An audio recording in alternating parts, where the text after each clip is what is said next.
Saan ka man naroroon, mahal ko, mananatili kang buhay sa aking puso. Ramdam kita sa bawat sandali. Dahil buhay na buhay ka sa himig ng pag-ibig. Himig ng pag-ibig. I need your love, you brighten up my day. Isang himig na maging gabay sa mga taong wagas na nagmamahalan. Duyan ng malabahagharing pag-ibig na hihili sa puso at pakiramdam. Himig ng pag-ibig. Isang dula na kung saan iikot ang iba't ibang kwento na inyong mapapakinggan mula Lunes hanggang Sabado. Sa pluma at direksyon ni Luvimin Aquino. Dito sa Lovelet Artist and Talent Center Drama Productions, handog sa inyo ng #1 and most trusted radio network in the country, Bumbo Radio Philippines. Basta Radio. Bumbo.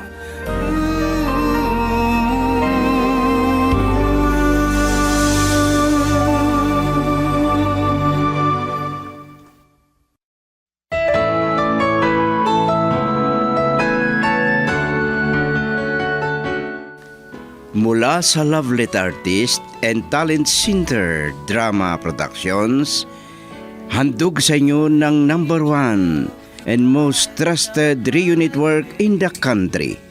Ang unang yugto ng isang linggong kwento na pinamagatang Dito sa Dibdib. Dito sa ating dula, Himig ng Pag-ibig. Shared together, kept that love alive. Bakit mo ako niyaya dito sa restaurant, Irish? At parang malungkot ka. Anything wrong? Bakit ganito, Ella? Ang alin? Ang lungkot-lungkot ng puso ko. Pinapakialaman ako ni Mama. Ano? Hindi niya ako maintindihan. Iyan na nga eh. May mga magulang na ganyan, friend. Kahit anong mangyari, ipaglalaban ko ang aming relasyon. Oo naman. At isa pa, wala akong makitang dahilan para hadlangan ni Tita Benigna si Jano. Isa siyang pulis. Oo nga, friend. Wala raw siyang tiwala sa pulis kung tungkol sa babae. Ano? Paano kasi? Kahit saan daw sila madistino, may asawa sila o di kaya naanakan. Naku, iyan ang dahilan. Kaya nga eh. Kaya eto, iinumin ko lang daw ang aking luha. Kung may ganyan na pulis, hindi naman lahat. Hindi ko alam. Pero yan ang dahilan na hindi niya gusto na isang pulis ang aking maging nobyo. Ano ba naman yan? Hindi lang yan, friend. Kaya raw ako nililigawan ni Jano dahil gusto niya na maging mayaman sa pamamagitan ko. Ano? Kaya hindi ko maintindihan si Mama kung bakit mainit ang dugo niya sa mga pulis.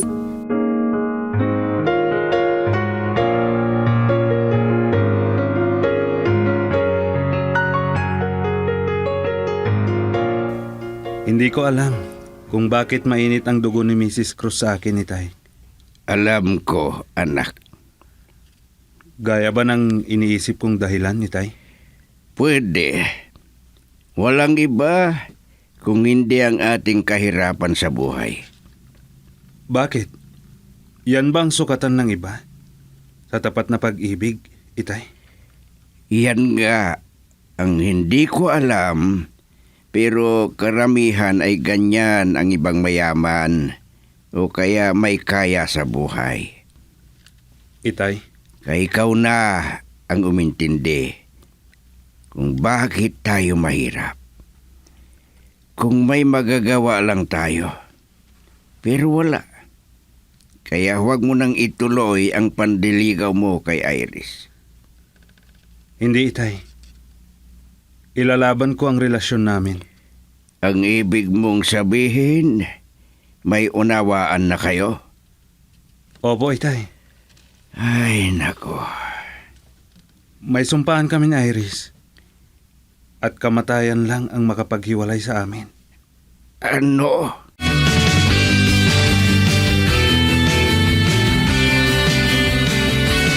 Baka nakipagtagpo sa pulis patulan na yon, ma'am.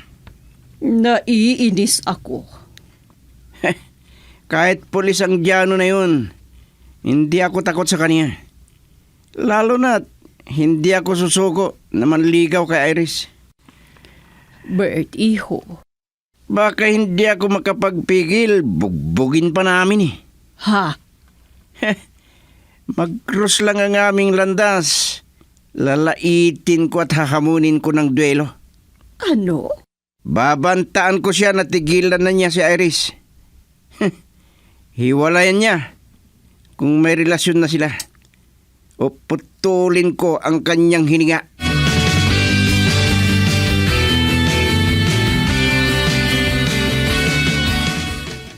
Ano ka mo, anak? May most wanted na drug dealer ang sinusurveillance niyo. Opo, itay. Naku, mag-ingat ka, anak. Baka mapahamak ka. Bilang bahagi ng Anti-Illegal Drugs Division ng pulis, nakahanda ako sa anumang mangyari, itay. Kahit mamatay ako, basta nagawa ko ang tungkulin ko, hindi ako susuko, itay. Ay, anak. Nakahanda ako na tuparin ang tungkulin ko na sinumpaan ko. Kahit gaano pa kapanganib, itay. Pero wag mo sanang dungisan ang iyong dangal, anak. Opo, itay. Kahit gaano ang kahirapan ng ating buhay, hindi ko ipagpapalit kahit magkanong halaga ang dangal ko.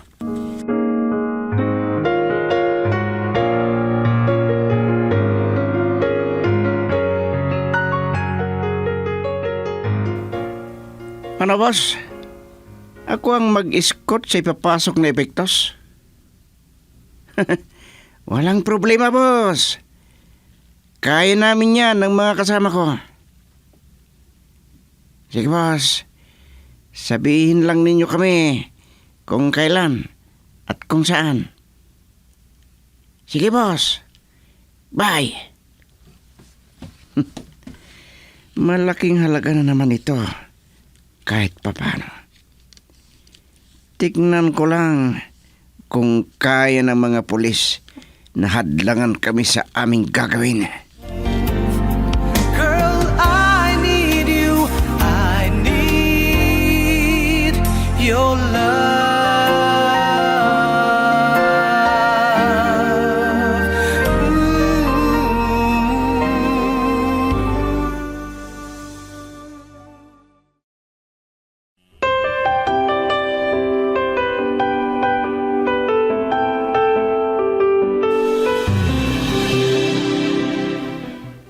Sinabi ko na sa iyo, naputulin mo na ang relasyon ninyo ng patay gutom na pulis. Pero ang tigas ng ulo mo. Mama, Sundin mo ang sinasabi ko sa iyo. bakit ba mainit ang dugo niyo kay Tiano? Hindi ko nga gusto yung tao na yun, na siya ang mapapangasawa mo. Dahil iinumin mo lang ang iyong luha. Ano? Si Bert ang gusto ko na mapangasawa mo. Mama, hindi ko mahal si Bert. At hindi ko gusto ang ugali niya na mayabang. Kahit na, siya ang gusto ko para sa iyo. Ikinalulungkot ko, Mama. Kung ganitong pagkakataon, ay suwayin ko kayo. Ano? Mamamatay ako kung ipipilit ninyo ang gusto ninyo. Hindi ang gusto mo ang masusunod. Ano ba talaga ang hindi nyo gusto kay Jano, Mama? Alam ko. Ang mana mo lang ang hinahabol niya. Yan lang ang gusto niya. Bakit, Mama? Ganyan ba kayo noon ni Papa? Ha? Nakipag-asawa kayo kay Papa dahil mayaman siya, di ba? Ano? Yan ba ang dahilan? Kaya nagustuhan niyo si Papa?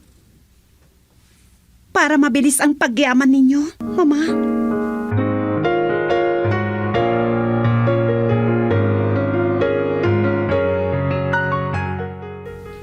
Salamat. At nagkaroon tayo ng pagkakataon. Oo nga. Dahil ilan lang na libre ka. Alam mo naman ang trabaho ko. Mag-ingat ka lagi, ha? Lalo na't mapanganib ang kinaroroonan mo na dibisyon. Marami kayong makakalaban na kriminal. Lalo na yung mga sindikato ng bawal na gamot. Wala kang dapat ipag-alala. Alam ko na gagabayan ako ng Diyos. Oo. Kaya lagi kang manalangin sa Kanya, ha? Talagang ganyan ang ginagawa ko. Lalo na ngayon na may big-time dealer ng drugs. At mahirap hulihin. Ganun ba? At alam mo ba kung ano ang pangalan niya? Ano? Bert Magno. Ha? Si Bert na mahigpit na nanliligaw sa akin? At gusto ni Mama na mapangasawa ko? Oo. Under surveillance siya na may koneksyon sa isang malaking sindikato. Kaya mag-ingat ka sa kanya. Baka gamitin sa iyo ang pagka-addict niya.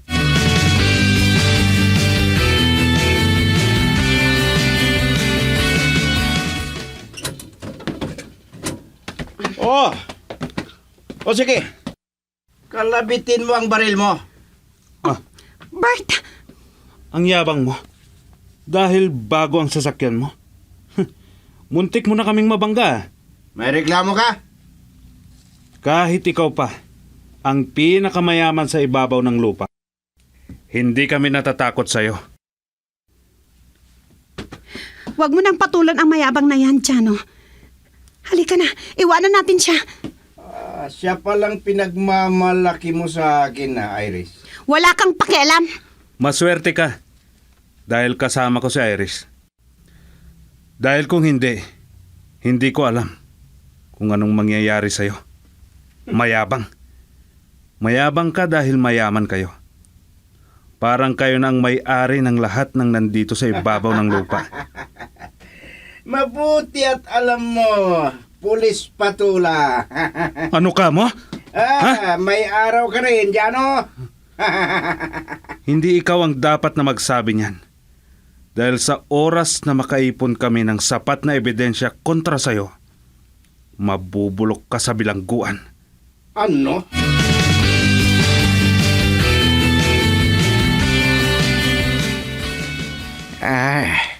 Nasalubong niyo ang mahigpit na nanliligaw kay Iris kamo, anak. Opo, Itay. Naglalakad kami ni Iris dahil nanggaling kami sa restaurant. Nang bigla na lang huminto sa harapan namin. Ay, mag-iingat ka, anak. Akalain nyo, ang mailap na may koneksyon sa illegal drugs syndicate na si Bert Magno. Ano? Mabuti. At nandun si Iris. At inawat niya ako. Dahil kung hindi, nagkasubukan kami ng mayabang na yon. Anak, hanggat maiwasan mo ang magipag-away, iwasan mo. Ang yabang niya. At kala niya kung sino siya. Alam mo, anak, malayo ang nararating ng mapagpasensyang tao kisa mainitin ang ulo at padalos-dalos.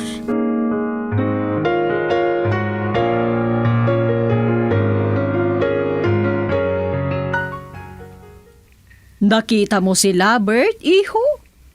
Opo, ma'am. Kung hindi lang umawat si Iris, baka nagkasubukan na kami ng mukhang daga na yon. Iho? Akalain niyo, hinugot ang baril niya at ikinasa ang lokong yon. Ano? May ibang araw din na mag-cross pa rin ang daan namin. At siguraduhin ko na mamatay ang lokong yon bago ko siya iwan. Bert, iho, iwasan mo na lang ang gulo. Kung mapatay mo siya, di paano ka na? Walang problema. Kaya kong bayaran ang buhay niya. Ano? Girl, I need you. I need your love.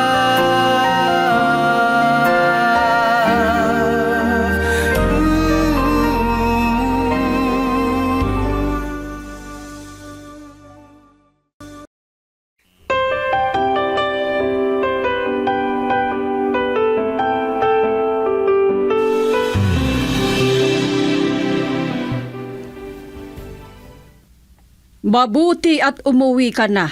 Ikaw magaling na babae ka. Mama, Talagang matigas ang ulo mo. Hindi ka nakikinig.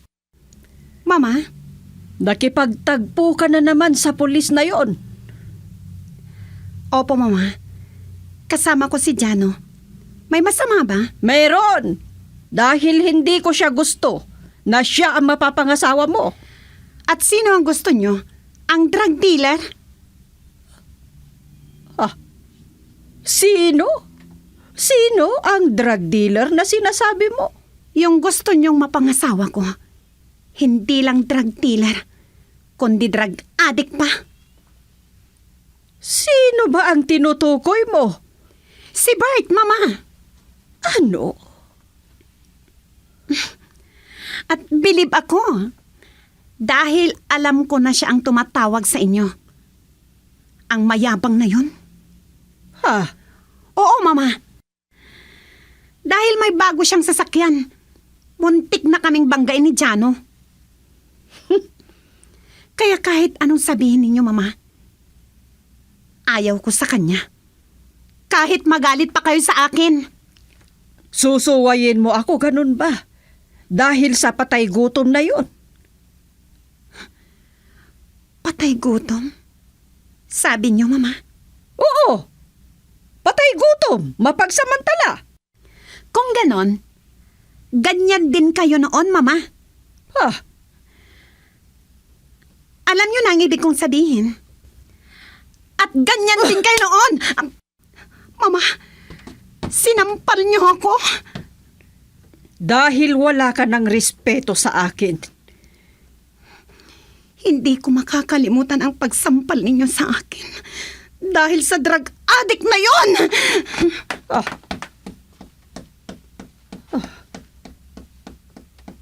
Nasampal ko ang anak ko.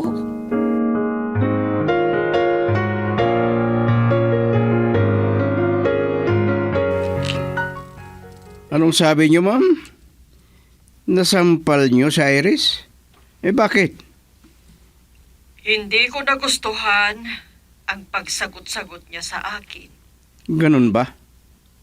Pero hindi yan. Kung bakit ako tumawag sa iyo, Bert, iho. Anong sasabihin niyo, ma'am? Gusto ko lang alamin ang nasabi sa akin ni Irish tungkol sa iyo. Ano po yun? Totoo ba? Na drug addict at dealer ka? Ano? Totoo ba, iho? Aba, hindi po. Sino bang nagsabi yan? Si Irish nga. Sigurado na yon ang sinabi ni Jano sa kanya. Ano?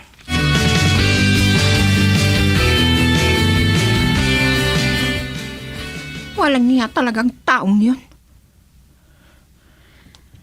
Nag-aalala ko. Baka makaisip ng masama kontra sa akin. Mag-ingat ka. Baka pagtripan ka pa. Ang sabi ni Jano sa akin, oras na makaipon sila ng sapat na ebidensya kontra sa kanya, ay huhuliin nila agad. Paano kung lalaban siya? Ano pa? O di mapahamak lang. Sana sinabi mo kay Tita Benigna para tumigil na. At hindi ka na pilitin na makipag-asawa kay Bert. Kahit ano pang sabihin ni Mama, hindi ako papayag. Hindi ako makikipag-asawa sa drug addict at drug dealer na yon. Kaya siguro doon siya naging mayaman, ano? Kahit kayamanan niya ang lahat ng yaman, hindi ko siya magugustuhan. Sige, mag-ingat ka, friend. Baka mapahamak ka pa sa Bert na yon. Huwag siyang magkakamali na gumawa sa akin ng ganyan. Dahil lalaban ako. Mamamatay muna ako bago siya magtagumpay anuman ang tangka niya sa akin. Girl, I need you. I need your love.